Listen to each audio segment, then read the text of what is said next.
Alors je suis de retour sur le rucher après une course de 20 minutes. Je suis venu voir un peu ce qui se passait avec le candy. Donc il n'y a vraiment pas d'inquiétude à avoir de pillage, hein.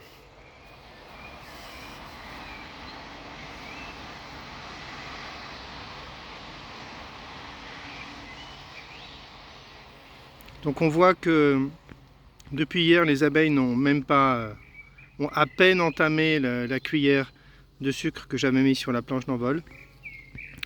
Donc on voit qu'elles s'y intéressent, mais bon, sans plus, hein. C'est pas la razzia, hein. À côté là, le parpaing à côté, et j'ai pas vu une seule abeille dessus. Donc j'ai bien fait d'en mettre un peu sur la planche d'envol, comme ça je peux les voir un peu interagir. Alors je remarque tout de suite que dans le bloc du haut que j'ai entremaillé, on voit déjà les abeilles qui utilisent ce chemin. Elles partent de cet endroit et elles y reviennent aussi.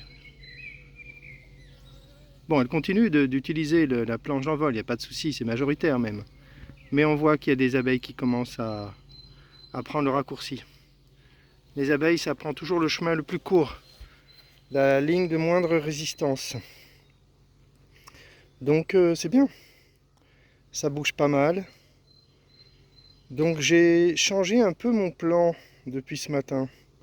C'est super bien, il faut vraiment aller lentement quand on fait des petits changements comme ça, sans trop savoir où on va. Il faut aller lentement parce que les idées mûrissent et on peut changer d'avis avant de passer à l'action.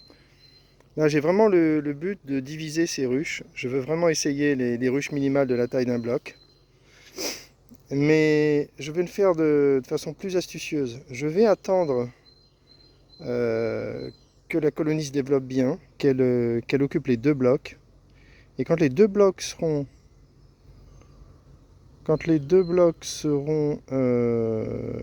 utilisés, là je ferai une division classique. Et je me débrouillerai pour qu'il y ait des œufs dans les deux blocs. Comme ça j'aurai une division et j'aurai début avril, je vais doubler mes ruches. Voilà, c'est plus astucieux je trouve de faire ça. Et là je les dérange pas pendant qu'elles se réveillent de l'hiver. Donc là je vais probablement refermer le bloc du haut demain. Je viendrai tôt et je refermerai. Je vais laisser tranquille pendant 15 jours, 3 semaines. C'est une bonne idée. Bon là je suis venu retirer le candy qui ne sert à rien là, sur le côté. Je vais le retirer, je vais le mettre du côté du stockage là-bas. Ça sera pour les fourmis et pour les bourdons et pour tous ceux qui veulent. Donc voilà une chose que je vais faire là rapidement, puis ensuite je vais repartir. Qu'est-ce que je voulais dire d'autre? Ah ouais, on se pose des bonnes questions. Est-ce que, je m'étais aussi posé cette question, est-ce que la taille de la ruche minimale c'est un bloc ou deux blocs? Moi je veux que ce soit qu'un seul bloc. Maintenant la bonne question c'est est-ce qu'un bloc varé est suffisant en taille? Alors je reconnais qu'un bloc c'est pas super grand. Les rayons prennent beaucoup de place. Il faut de la place pour le couvain. Il faut de la place pour stocker du miel pour l'hiver. Donc c'est pas évident. J'ai quand même Michel j'avais interrogé l'année dernière qui m'avait dit que les abeilles survivent sur un bloc en hiver. Donc ça c'est quand même une référence. Alors ensuite ma conclusion c'est autant j'ai un doute sur le fait qu'un bloc suffise. Alors en hiver je fais confiance à Michel, mais le reste de l'année, est-ce que ça suffit le reste de l'année? Ça je sais pas. Par contre je suis sûr que deux blocs c'est trop. Deux blocs c'est trop.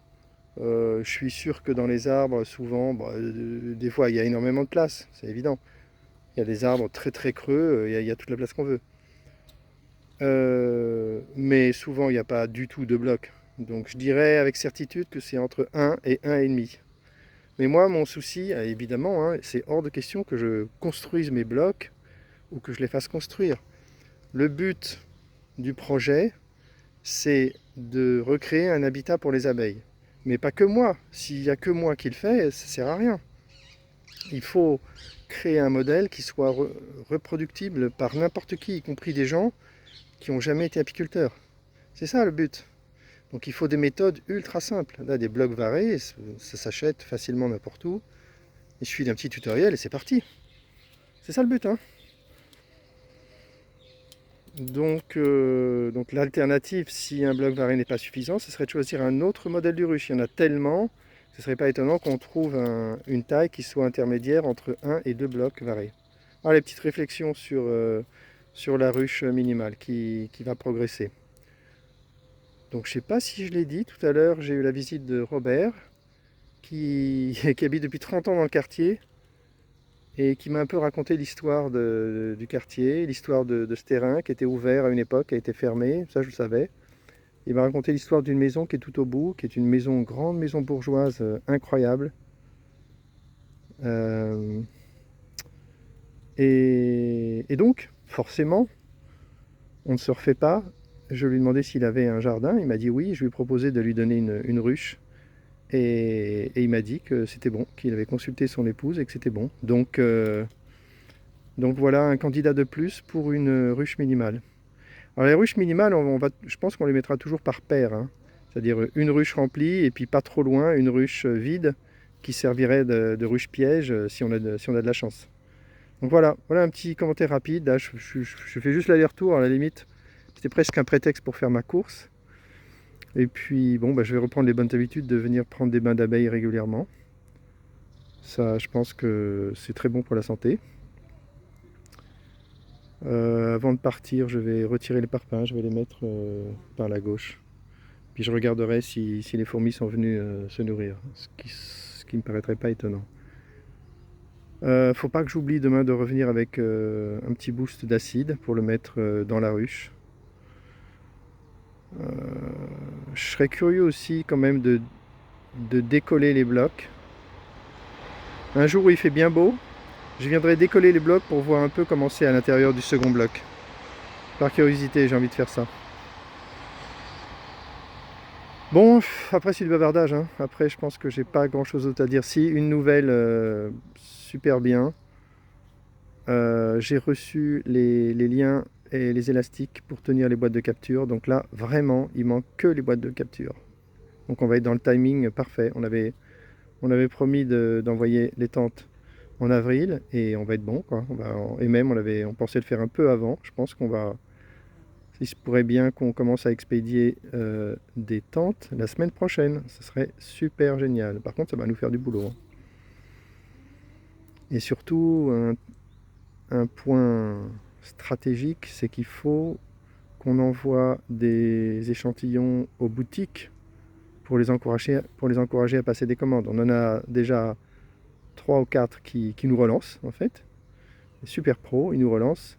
Donc on va leur envoyer en priorité. Et ensuite, on va démarcher, hein. On va essayer de faire un joli courrier et de l'envoyer aux revendeurs d'apiculture. Voilà pour les nouvelles.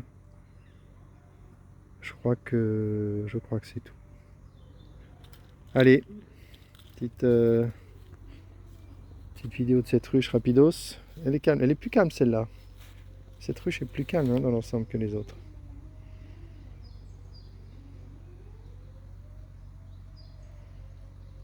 Je vais disposer les ruches en les écartant beaucoup plus. Je pense que c'est vraiment une bonne règle de ne pas mettre les ruches les unes contre les autres, parce que quand même les apiculteurs connaissent très bien le concept de dérive.